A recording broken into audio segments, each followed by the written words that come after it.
Today's video is brought to you by Card Kingdom, and right now you can get this sweet Scoop Soldier sticker when you order over at cardkingdom.com. Just mention in your order notes that you want a Scoop Soldier sticker when you go to checkout.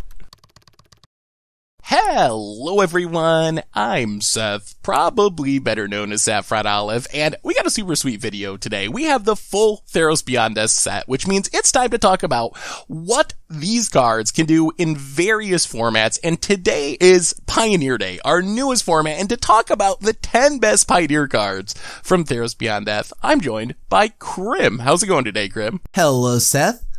There's a lot of power in this set, so naturally, I think some of it's just going to bleed into Pioneer and maybe even some other formats. Yeah, I am super hyped. The set seems strong, and I love Pioneer. I've been playing so much Pioneer lately, so I don't know, like traditionally, I love doing the Modern Top 10 videos, and I'm still excited for some of these cards in Modern, and we are doing a Modern Top 10 video, but I'm really hyped to talk about some of these new Theros Beyond Death cards and what they might do in the Pioneer format. I think it should be a little easier for new cards to break into Pioneer than like Modern or Legacy, just because the format's a little bit smaller. So I think we might have some good ones that actually make some waves in this format. Yeah. I mean, there's definitely a lot of, there's just enough power. I mean, with everything getting the boost in power from like all new Magic sets, I definitely see more things like getting their way into Pioneer, Modern, and stuff like that a little easier than before. Well, let's start counting down our top 10 Theros Beyond Death cards for the Pioneer format. And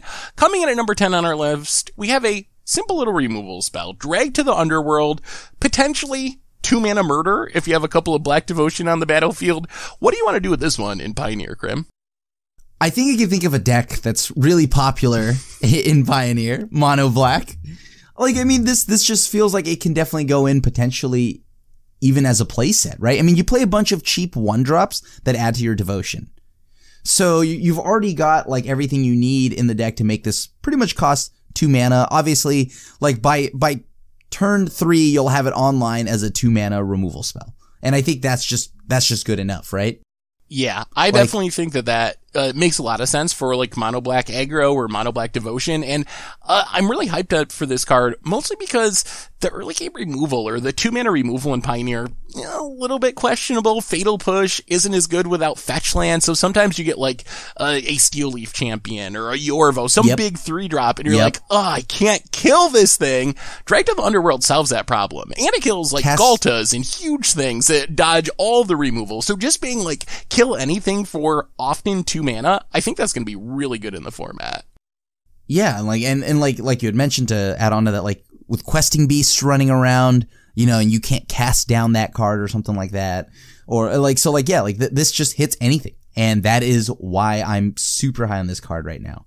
In Pioneer, at least. I think it'll be very good in the Mono Black decks in Pioneer. I expect some in the main deck. Worst case, the rest will be in the sideboard, but it might just even be a 4 of main deck card for Mono Black builds in specific. Yeah, I could see it definitely being a 4 of, pretty easily, actually. Well, let's move on to number 9 on our list, and this is one that I'm really high on. I know you're not as high on this one as I am. Willful Haven. So Willful Haven, this is something we haven't seen in a while. We get enchantments that go on lands and make an extra mana, but going back, I think all the way to Lorwyn when Fertile Ground was printed, we haven't had a 2-mana version of that. They're like Gift of Paradise 3-mana versions. I feel like Willful Haven, if you are playing a deck that actively cares about enchantments, maybe you got Eidolon of Blossoms you're trying to trigger, Sigil of the Empty Throne that cares about enchantments, this I think is a really good ramp spell. This is your Sylvan Caryatid or whatever, your 2-mana ramp spell that, yes, it's not as good as the other options if you don't care about enchantments, but if you have a bunch of enchantment synergies, this is a really good way to ramp into your bigger plays, make some extra mana, trigger your payoffs. So I don't know if Enchantress will actually make it in Pioneer, but if it does, I think that Willful Haven will probably be a big part of an Enchantress deck in the format. But Krim, I've been rambling. What do you think? I know you're not as high on it as I am, but what do you think about this one? Like, yeah, I'm not huge on this card. I don't know. I mean, I like the fact that it does give you something to do later, unlike, like some of those enchantments you had mentioned before. Like in the late game when you've got like a bajillion mana, they do nothing, right? Like that you've already got so much mana. But this does create a wolf at the very least, which is pretty cool. It's not efficient, but a 5 mana 2/2. Yeah. It's a thing. It's a wolf. I don't like. I don't know. I don't think like what deck needs this, right? Like if you're an Enchantress deck, there's probably better enchantments that you could be playing, ones that are actually going to be equipped to your creature. And then for me, I think that like the ramp deck, the mono green ramp deck doesn't need this. It's already got enough things to do and efficiently at this mana slot. Yeah, I mean, those are good points. I don't think Mono Green will want it. I think this is, for me, more of a speculative pick, that we see some sort of non-aggro Bogglesy Enchantress-style deck develop. We've seen this effect kind of like Wild Growth is a 1-mana version of this, as he's playing Legacy Enchantress. So if something along those lines, where the idea is to, like, chain a bunch of enchantments to, like, draw a bunch of cards style of deck, if that sort of deck develops, I think it's got a shot. But I think your criticism is very fair, that most decks have better options for this slot. So anyway, let's move on. Number 8 on our list. We have a card that I'm pretty excited for. Shadow Spear. I think this is one of the best equipment. I know people say Embercleave. I said I think this is the best equipment since New Phyrexia. I think this card is very, very strong. But Krim, what do you think about Shadow Spear in the Pioneer format? I like this. It's cheap. And it, I'm still scarred from it. It kills Carnage Tyrant, or allows you to kill Carnage Tyrant. Also, speaking of Carnage Tyrant, Lotus Field as well. You can make Lotus Field lose that hexproof and then Field of Ruin it or something, which is also relevant to Pioneer. That's right, and actually relevant to Pioneer, yes. Well, actually, Carnage Tyrant I have played against a few times, but that's irrelevant. So yeah, permanents your opponents control lose hexproof and indestructible until end of turn. The fact that it is permanents makes me extremely happy. And as I said before, it is 1 mana. The fact that it is 1 mana is huge. We've been lacking a very solid, cheap artifact equipment. So that's why I'm just happy about it. There's just a solid, cheap equipment that also just has a great ability on it that I'm pretty sure I can find uses for. Yeah, I think one of the reasons I'm excited for this is recently I've played like the SRAM deck, like play a bunch of auras and equipments and make a big creature and attack with it. I've played, there was a Colossus Hammer deck that 5-0'd where you're like tutoring up Colossus Hammer and equipping it for free and trying to beat down with a big creature. And as I was playing those decks, I kept thinking, man, I really want an equipment that I can like tutor for or trigger SRAM with that gives lifelink. Like that'll swing the race against some of these decks. Because I kept having these games where I'd build like this 10-powered creature with SRAM with ethereal armors and stuff, but then lose on the backswing to like a swarm of creatures or a questing beast. Like, oh, come on. Like, if only I could gain life here, I would be winning this game. Shadow Spear, I think, is something that kind of solves that problem because we just didn't have a cheap lifelinking equipment in the format. So I don't think it'll be like super heavily played, but in very specific decks, I think this is an effect that no other card really provides in the Pioneer format. So if it's the effect you're looking for your deck, Shadow Spear is going to be the option, and losing Hexproof is a nice upside. I feel like I lose to the Lotus Field deck literally every time I play it. I think I'm like 1 for 20 against that deck, probably because I'm always playing like some janky mid-range pile that they just absolutely crush. So being able to deal with the Lotus Field is also pretty appealing to me. Yeah. And like, and the indestructible, like removing that is very relevant considering that they're like, if there were any gods that get played or, so this way you can remove it. And of course, being able to like remove an Adanto Vanguard and things along the way, like that. Yeah, that's a big upside as well. People are pretty hyped about Heliod maybe in the format. Adanto Vanguard I've definitely lost to, so there are some indestructible creatures running around as well. So, and you don't even have to have it equipped to do that. You can just play this as like a weird artifact hate card and not even really plan on equipping it all that often. So, some nice flexibility there as well. Well, let's move on. Number 7 on our list. We have Setessan Champion. This is another card that I think I really like. This is the Willful Haven card, Krim. Like, you play Setessan Champion, you play Idol Out of Blossoms, you play your Willful Haven, you draw 2 cards, then you lose to like Questing Beast or Lotus Field or whatever, but at least you got to draw 2 cards from your Willful Haven. Well, for those that want to not just have a full grip of cards and then die, I think this is great in the aggressive shell, right? Of like, if there is an Enchantress deck, I mean, you could play this plus the lion, the fleece mane, like, think about that curve, by the way. Turn 2, play that kind of fleece mane lion thing, and then turn 3, play this. The lion dies, you equip, it comes back to the battlefield, equips to this, you draw a card. Like, there's a lot of enchantments that can just go on this card and just like, cause like this card just requires that an enchantment enters the battlefield. And then you get a draw card and put a 1/1 counter on this. That is bonkers. So if there is an Enchantress deck, this is going to be like a 4 of in it.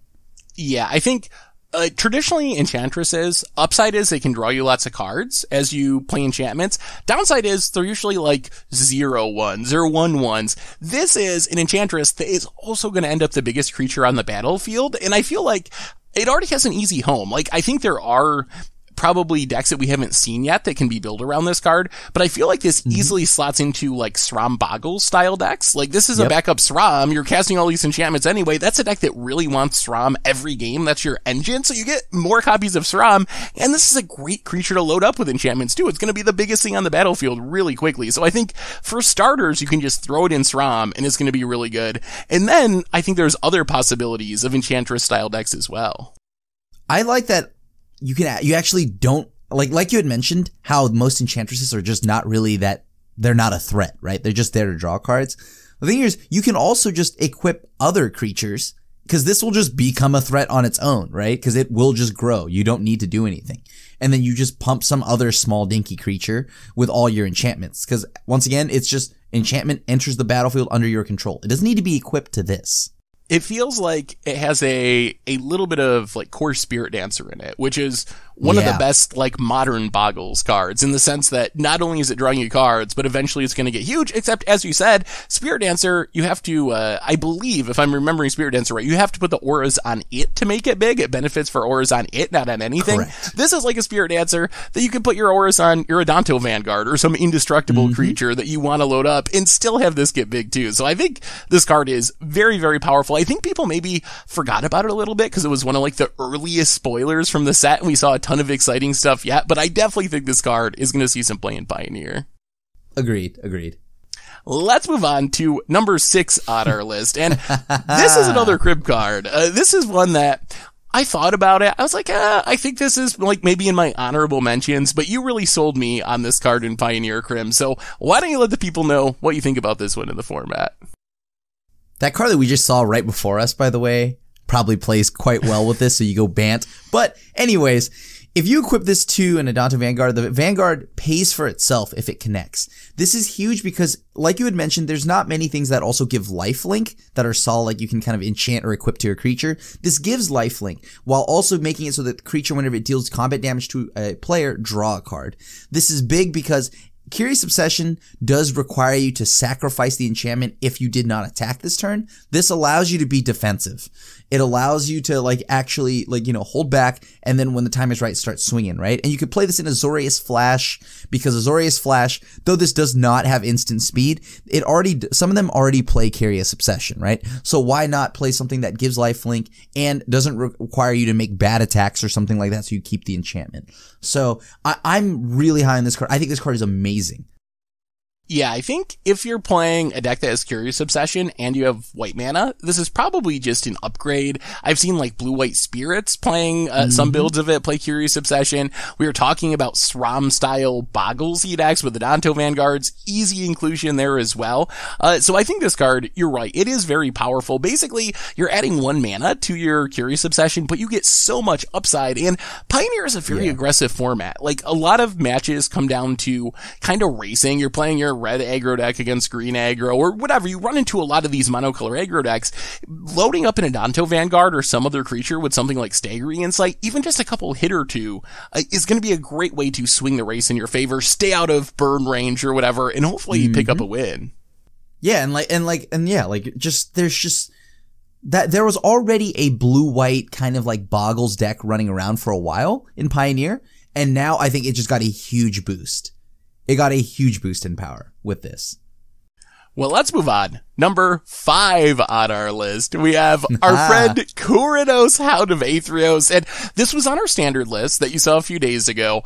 Personally, I'm even higher on Kurinos in Pioneer than I am in Standard, although I think it is good in Standard. But Kurinos, for me, it's a card that just lines up very well with the format. 3 toughness, 3 converted mana cost means Fatal Push struggles to kill it. It means Wild Slash doesn't kill it. And then I was just talking about all the aggro decks right now, and who knows, Pioneer changes quickly, but Mono Red is like the number 1 deck in the format. Having this incidental life gain creature, really big deal, shuts down the board well against aggressive red creatures. And then you randomly hose like dredge decks and other like graveyard based strategies. So I think this card lines up amazingly well with the Pioneer format. But Krim, what do you think about this one? Yeah, much like Seth said, it does line up with the format quite well. And it, yeah, like that's the biggest appeal for me, that it doesn't die to Wild Slash. It doesn't die to like Stomp or anything like that. And Fatal Push, they have to do a lot more work to deal with it. And more importantly, like I've seen a lot of Rekindling Phoenix. So it's nice to know that I can just kill the Phoenix and know that the egg token just sits there until I'm able to kill it, right? And with how aggressive the format is right now, like Seth had mentioned, this is exactly what I want. Something that hates the graveyard while allows me to apply pressure and pad my life total while I'm at it. It's just an all around, I mean, you can't be mad about a cheap keyword soup kind of creature. Simple as that. Yeah, I think this is something that if you're playing black-white mid-range, maybe Abzan mid-range, those style of decks, this seems like something that's definitely in main deck consideration for those style of decks, for all those reasons, and because it's just a good creature. Keyword soup, as Krim says, it just does a lot of things. I wasn't really expecting Questing Beast to be a card that showed up in like Pioneer and Modern, but it's a good example of how if you just like put a ton of abilities on an already pretty efficient creature, it's gonna see played a lot of bats. Yeah, and like we had mentioned in our standard video, it's just all around a flavor win. That is very true. There's even some cat decks running around in Pioneer. We see Cauldron Familiar every once in a while. So well, let's move on. Number 4 on our list, we have Klothys, God of Destiny, a god that did not make our standard list, but I'm pretty high on for Pioneer for 2 reasons. First, Pioneer is a format all about 1-mana mana dorks. There are a lot of decks built around playing 4 Elvish Mystic, 4 Llanowar Elves, Gilded Goose fits in there as well, and trying to play a 1-drop into a 3-drop. That's like what those decks want to do. Secondly, there is already Gruul decks that are looking to play the mana dorks into things like Goblin Rabblemaster, for example, or Legion Warboss. Klothys feels insane to me in those decks. Like, it comes down on turn 2, it's damaging your opponent or gaining you life. Both of those are relevant. Either they're stabilizing you to win the race or able to hurt your opponent, and it can even ramp you potentially to bigger things. So I'm pretty high on this just because of how Pioneer plays. But Krim, what do you think about this one? This one does require you to get a little bit more devotion than like the regular god, because the monocolor ones are 5 devotion. This is 7. But yeah, like the nice thing is graveyard hate for a Gruul deck in Pioneer seems sweet, right? Like, I mean, you have something that can also like it can ramp you. It can like burn or deal damage for you. Like, this is exactly what I'd want to do. Like, I see this more as a sideboard card personally, but I still think it's very good. And I think that is a good point about actually turning it into a creature. A lot of the value probably is making it into a 4 or 5. That is a little bit tougher with the current builds of a lot of decks. But who knows? We've seen Green Devotion be a thing. We've seen Red Devotion be a thing. Maybe there's some sort of like hybrid where you're one of those colors splashing into the other one, because we do have a lot of Burning Tree Emissary. Burning Tree Emissary all by itself is going to turn it on. So we'll have to see. I think it's an appealing combination of abilities, but you might be right. Maybe it's more of a sideboard hoser that you can bring in those Gruul decks to hose graveyard decks or gain yourself some life against aggro rather than a main deck finisher. Well, let's move on. Number 3 on our list. We're heading back to the world of Elder Giants. Kroaxa, Titan of Deathhunger. Krim, what's this one doing in Pioneer? Okay, what shell currently uses this is the big question, but it itself, the card is very powerful, right? Because I had mentioned before that it's just a 2 mana bomb, right? Like it's a 2-mana card that immediately attacks your opponent's hand and also makes them lose some life. And, you know, maybe like those cat decks that you see running around, because there are some Jund sacrifice decks can use this card. There's right now, like there's even Rakdos aggro mid-range, whatever you want to call it. That deck has some, like this card can be put in that deck list. I feel like any of the colors that, like any decks that are playing red and black and are looking to do something a little more aggressive and attack the hand, this card is just going to be solid, right? It's a threat that keeps happening. And you know, it allows you to make use of your graveyard. So you've always got a mana sink pretty much, as long as you have a graveyard. Yeah. Yes, as long as you keep your graveyard on, it's good. And one of the things I like about Kroxa in Pioneer is you got like Thought Seizes. You don't have Lightning Bolt, but you have like Wild Slashes. So you have cheap spells that you already want to be the foundation of your deck. Fatal Pushes. So it doesn't seem that hard to kind of naturally get yourself up to 5 cards in the graveyard in a fairly timely manner. Maybe you're playing a 3-color like Jund style deck or something. You have Fabled Passage enters in the mix as well as another like playable card that gets into your graveyard. So it seems pretty practical to be able to escape this. And once it's on the battlefield, it kind of hits a lot of those marks we were talking about, where cards like Steel Leaf Champion with their big amount of toughness are hard to deal with in the format. So a 4-mana 6/6, if you can get this back early, it is very difficult for a lot of decks to actually kill. And then once it's out there, it's a really fast clock that's keeping your opponent empty-handed or low on cards along the way. Yeah. And like, just like in Standard, I feel like it gets even better in the older format because you have a deck like Grixis, which can fill the yard up pretty quickly. As in, like, you can fill up your own yard through Jace, Friend's Prodigy, you know, and whatnot. So, I don't know. There's a lot, like, this is also not the absolute worst thing to discard to a Jace, Friend's Prodigy either, because, yeah, like, you'll get it back eventually. So, yeah. I don't know. I'm a fan of it. I'm a fan of both the 6/6s, and I'm excited to see what home they get in. Speaking of both the 6/6s, coming in at number 2 on our list, we have another 6/6, Euro Titan of Nature's Wrath. And a lot of what we said about our last card applies to Euro as well. It's really big for the format, gonna be hard to deal with, has powerful enter the battlefield triggers, although I think that it fits in different style of decks. This is a card that you can play in a ramp style deck would be good. And another reason I'm excited for this is we've already seen these like Sultai pseudo dredge decks with like prized amalgams, just trying to stock your graveyard with Stitcher suppliers, getting stuff back from your graveyard for free. Uro seems like a really perfect card for that style of strategy where you just plan on not ever really drawing it, hopefully, and just kind of milling it with your Stitcher suppliers and Satyr Wayfinders, and then escaping it back from the graveyard by turn 4 because you get so many cards in your graveyard and having this massive threat on the battlefield. Yep. And it also, like, the thing here is it can go in that deck, and it can also just go in a Simic ramp deck.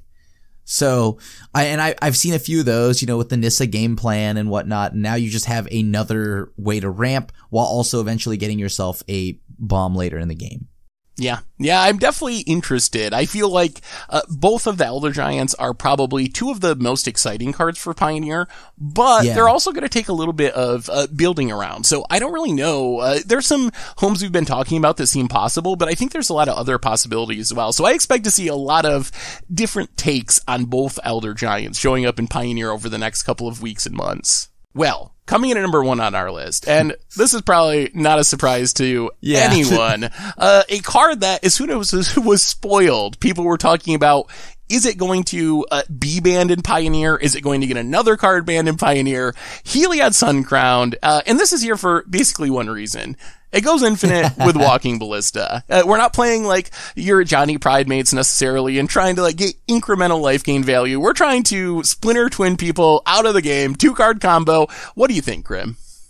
Yeah, I mean, this card it's like still, the nice thing about it is that you could play it in a like some kind of Celestia deck maybe, and you play Walking Ballista, you can ramp, you can get this out early, and you can get out, if you get out early enough, then you just go off, like, if you get this down on turn 2, whatever, like, there's, the removal in Pioneer isn't like Modern, right? It isn't like you have path, push, or I mean, you have push, but you don't have path, right? And all of that, but like, the removal in Pioneer is not as solid, right? So it's harder to deal with something like a Ballista.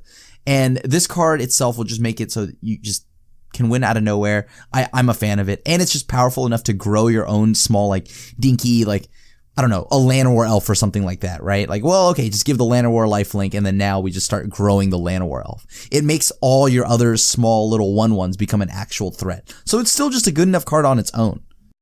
Yeah, I think it is a solid card on its own. Obviously, the infinite combo's the main payoff, but this is a 5/5 for 3 if you can get it turned into creature mode. And the life gain is a nice way to swing a race, so I think maybe there will be some more life gain based decks, but I think even if you're playing off like the life gain synergies or whatever, I think Walking Ballista is still what you're aiming towards. Like that's what makes this card scary, is even if you're playing a fair deck, and I think that's what you want to do with Heliod, is be a fair deck, but a fair deck that can also sometimes just like infinite damage out of nowhere and win the game. That puts a lot of pressure on your opponent if they have to be able to defend themselves from your like mid-rangey creature-y game plan or your ramp game plan, whatever, you know, fair strategy you're playing, but also have in the back of their mind the whole time, like, oh no, if they ever just draw this Ballista, I'm just like dead on the spot. And that's what Heliod does, I think, in Pioneer.